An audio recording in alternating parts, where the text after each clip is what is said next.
এটা ভাল খবৰ আপোনালোকৰ মাজলৈ লৈ আহিছোঁ। PM Kisan 20 instalment 2025 release date মুকলি কৰা হৈছে। আপোনালোকে ৱেবছাইটটো আপডেট কৰা হৈছে। যিসকলে প্ৰশ্ন কৰি আছিলে যে PM কিষাণৰ 20 নম্বৰ ইনষ্টলমেণ্টটো কেতিয়া সোমাব সেই অপেক্ষাৰ ইতিমধ্যে অতি শীঘ্ৰে অন্ত পৰিব। PM কিষাণৰ 20 নম্বৰ কিস্তি আপোনালোকৰ অতি সোনকালে লাভ কৰিব। ৱেবছাইটটো আপোনালোকৰ আপডেট কৰা হৈছে। যদিহে আপোনালোকে EKYC কৰা নাছিলে তেন্তে EKYCটো আপোনালোকে নিয়েৰেষ্ট CSC চেণ্টাৰত গৈ পিনি আপোনালোকে EKYCটো সম্পূৰ্ণ কৰিব পাৰে। যদিহে আপোনালোকে EKYCটো সম্পূৰ্ণ নকৰে তেন্তে আপোনালোকৰ পে'মেণ্ট হোৱাটো অসুবিধাৰ সন্মুখীন হ'ব। আপোনালোকে যদি EKYCটো কৰা নাই তেন্তে অতি শীঘ্ৰে আপোনালোকে EKYCটো কৰি লোৱা, তেতিয়াহে আপোনালোকে পে'মেণ্ট লাভ কৰিবলৈ সক্ষম হ'ব। ইয়াতে আপোনালোকৰ 20 নম্বৰ কিস্তিটো আপোনালোকৰ অতি শীঘ্ৰে সোমাব। ইয়াতে এক্সপেক্টেড ৰিলিজ জুলাই মাহতে আপোনালোকৰ দিব বুলি ইয়াতে মেনশ্যন কৰা হৈছে। জুলাই আপোনালোকৰ 15 তাৰিখৰ ভিতৰতো পোৱাৰ পূৰ্ণ সম্ভাৱনা আছে। ইয়াতে আপোনালোকৰ 20 নম্বৰ ইনষ্টলমেণ্টটো ইতিমধ্যে আপোনালোকৰ ৱেবছাইটত আপডেট কৰা হৈছে। ইয়াতে আপোনালোকৰ 24 ফেব্ৰুৱাৰী 2025 আপোনালোকৰ ইয়াতে লঞ্চ কৰা হৈছিলে। ইয়াতে আপোনালোকৰ অভাৰ 10 কৰোৰ ফেমিলিজ ফাৰ্মাৰ্ছ ইয়াতে আপোনালোকৰ সম্পূৰ্ণ কৰা হ'ব। ইয়াতে আপোনালোকৰ government of India Narendra Modi ডাঙৰীয়া দেৱৰ ফালৰ পৰা এইটো লঞ্চ কৰা যি আঁচনি এইটো এতিয়া চেংচন হ'ব। ইয়াতে আপোনালোকৰ PM কিষাণৰ ৰিলিজ ডেটটো আপোনালোকক দিয়া হৈছে। যদিহে আপোনালোকে EKYC বা মোবাইল নম্বৰ আপডেট কৰা নাই তেন্তে অতি শীঘ্ৰে এইকেইটা বস্তু আপোনালোকে এইকেইটা আপডেট কৰাই ল'ব। ইয়াতে আপোনালোকৰ 20 নম্বৰ ইনষ্টলমেণ্ট এক্সপেক্টেড ডেটটো আপোনালোকৰ জুলাই মাহৰ আপোনালোকৰ এইটো মাহতে আপোনালোকৰ যিকোনো টাইমতে দিব পাৰে। ইয়াতে আপোনালোকৰ এনি টাইম কোনো নিৰ্দিষ্ট দিয়া নাই।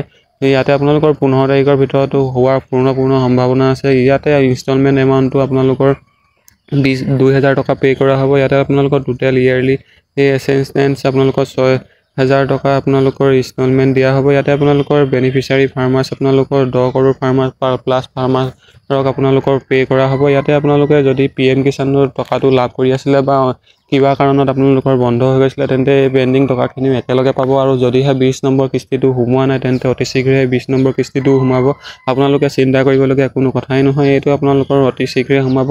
ইয়াতে আপোনালোকৰ PM কিষাণ অফিচিয়েল ৱেবছাইটত আপোনালোকে খবৰ ভিজিট কৰি পিনি আপোনালোকে অধিক তথ্য লাভ কৰিব পাৰে। ইয়াতে আপোনালোকৰ হাউ টু আপডেট আপোনালোকৰ PM Kisan EKYC to get 20 instalment বুলি আপোনালোকৰ দিয়া হৈছে। ইয়াতে আপোনালোকৰ অতি শীঘ্ৰে আপোনালোকৰ 20 নম্বৰ কিস্তিটো আপোনালোকৰ সোমাব। যিহেতু 19 নম্বৰ কিস্তিটো হোৱাৰ পিছতে আপোনালোকৰ 20 নম্বৰ কিস্তিটো এতিয়ালৈকে পেণ্ডিং হৈ আছে। এইটো আপোনালোকে চিন্তা কৰিবলগীয়া কোনো কথাই নহয়। আপোনালোকৰ ইয়াতো PM কিষাণৰ 20 নম্বৰ কিস্তিটো অতি শীঘ্ৰে সোমাব। ইয়াতে আপোনালোকৰ আপডেট কৰি ল'ব এইকেইটা বস্তু। আপোনালোকৰ PM কিষাণ gov.in গৈ পিনি আপোনালোকে এইকেইটা আপডেট কৰিব পাৰে। ইয়াতে আপোনালোকৰ EKYCটো আপোনালোকৰ কৰাটো বাধ্যতামূলক। যদিহে EKYCটো কৰা নাই যদিহে আপোনালোকে EKYCটো কৰা নাই তেন্তে অতি শীঘ্ৰে EKYCটো সম্পূৰ্ণ কৰক, তেতিয়াহে আপোনালোকে পে' লাভ কৰিব। ইয়াতে আপোনালোকৰ আধাৰ নাম্বাৰটো আপডেট কৰিব লাগিব। ইয়াতে আপোনালোকে CSC চেণ্টাৰত গৈ পিনি বায়'মেট্ৰিক দি পিনি আপোনালোকে EKYCটো সম্পূৰ্ণ কৰক। EKYCটো আপোনালোকে সম্পূৰ্ণ কৰিলে পে'মেণ্ট হোৱাত আপোনালোকৰ কোনো ধৰণৰ বাধাৰ সন্মুখীন হ'বলগীয়া নহয়। ইয়াতে যদি আপোনালোকে EKYCটো নকৰে তেন্তে আপোনালোকৰ বহুত প্ৰব্লেম হ'ব। ইয়াতে আপোনালোকে EKYCটো সম্পূৰ্ণ কৰক। ইয়াতে আপোনালোকৰ 20 ইনষ্টলমেণ্টটো আপোনালোকৰ অতি শীঘ্ৰে পাব। ইয়াতে আপোনালোকৰ আপোনালোকৰ যদি ষ্টেটাছ চাবলগীয়া আছে তেন্তে আপোনালোকৰ চেক ষ্টেটাছ 20 ইয়াতে আপোনালোকৰ দিয়া হৈছে। আপোনালোকে যদি ষ্টেটাছ চাবলগীয়া আছে তেন্তে PM কিষাণৰ অফিচিয়েল ৱেবছাইটত গৈ পিনি আপোনালোকৰ আধাৰ কাৰ্ড বা ৰেজিষ্ট্ৰেশ্যন নম্বৰ মাৰি ফাৰ্মাৰ ৰেজিষ্ট্ৰেশ্যন ID নাম্বাৰ মাৰি পিনি আপোনালোকে অতি শীঘ্ৰে এইকেইটা নাম্বাৰ আপোনালোকৰ ডিটেইলছখিনি চাব পাৰে। আপোনালোকে OTR ইয়াতে আপোনালোকে আধাৰ কাৰ্ডৰ OTP দি পিনি আপোনালোকে অতি শীঘ্ৰে বায়'মেট্ৰিকটো কৰক, তেতিয়াহে আপোনালোকে অতি শীঘ্ৰে পাব। ইয়াতে আপোনালোকৰ যদি 20 নম্বৰ ইনষ্টলমেণ্টটো সোমোৱা নাই বা আগতে পেণ্ডিং হৈ আছে এইকেইটা টকা আপোনালোকৰ সকলোখিনি অতি শীঘ্ৰে সোমাব। আপোনালোকৰ যদি পেণ্ডিং হৈ আছিলে আগৰ টকা পাবলৈ তেন্তে সেইখিনিও আপোনালোকে পাব। ইয়াতে আপোনালোকে যদি OTR কৰা নাই তেন্তে OTRটো সোনকালে কৰক। বাৰে কৈ আছোঁ, আপোনালোকে যদি OTR নকৰে তেন্তে আপোনালোকৰ পে'মেণ্ট পোৱাত আপোনালোকৰ বাধা হ'ব। আপোনালোকে পিছত পে'মেণ্ট নোসোমাব, আপোনালোকৰ পে'মেণ্ট পেণ্ডিং হ'ব। তাৰপিছত আপোনালোকে ভাবি লাভ নাই। ইয়াতে আপোনালোকৰ EKYCটো যেতিয়ালৈকে নকৰে বা বেংকৰ লগত আধাৰ কাৰ্ডটো লিংক নকৰে তেতিয়ালৈকে আপোনালোকে পে'মেণ্টত বাধাৰ সন্মুখীন হ'ব। ইয়াতে আপোনালোকে যদি অধিক জানিব আছে তেন্তে আপোনালোকে ষ্টেটাছ কেনেদৰে চাব ইয়াতে আপোনালোকে চাই থাকক। ইয়াতে আপোনালোকৰ ষ্টেটাছ চাবলৈ হ'লে আপোনালোকে ইয়াতে আহিব। ইয়াতে আপোনালোকৰ EKYCটো অপশ্যন দিয়া হৈছে। PM কিষাণৰ অফিচিয়েল ৱেবছাইটত আহিব। তাৰপিছত ইয়াতে EKYCটো OTP বেষ্ট EKYC আপোনালোকে ক্লিক কৰিব। ইয়াতে আপোনালোকৰ আধাৰ নাম্বাৰ দি পিনিও কৰিব পাৰিব আৰু ফোন নাম্বাৰ দি পিনিও কৰিব পাৰিব। দুটা অপশ্যন আছে। ইয়াতে আপোনালোকৰ যদি আধাৰ কাৰ্ডত থকা ফোন নাম্বাৰটো আছে তেন্তে আপোনালোকে চিন্তা কৰিবলগীয়া নাই। যদিহে নাই তেন্তে আধাৰ কাৰ্ডত থকা ফোন নাম্বাৰটো অতি শীঘ্ৰে আপডেট কৰি লোৱা। আপডেট কৰি ল'লে আপোনালোকৰ কোনো ধৰণৰ অসুবিধাৰ সন্মুখীন নহয়। আপোনালোকে KYCটো সম্পূৰ্ণ কৰক।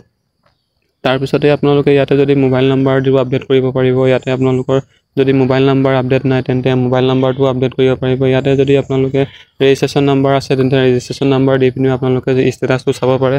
যদিহে এইকেইটা আপোনালোকে কাম আগতীয়াকৈ কৰি থয় তেন্তে আপোনালোকৰ পে'মেণ্টৰ সময়ত কোনো ধৰণৰ অসুবিধাৰ সন্মুখীন নহয়, পে'মেণ্ট কোনো ধৰণৰ পেণ্ডিং নহয়।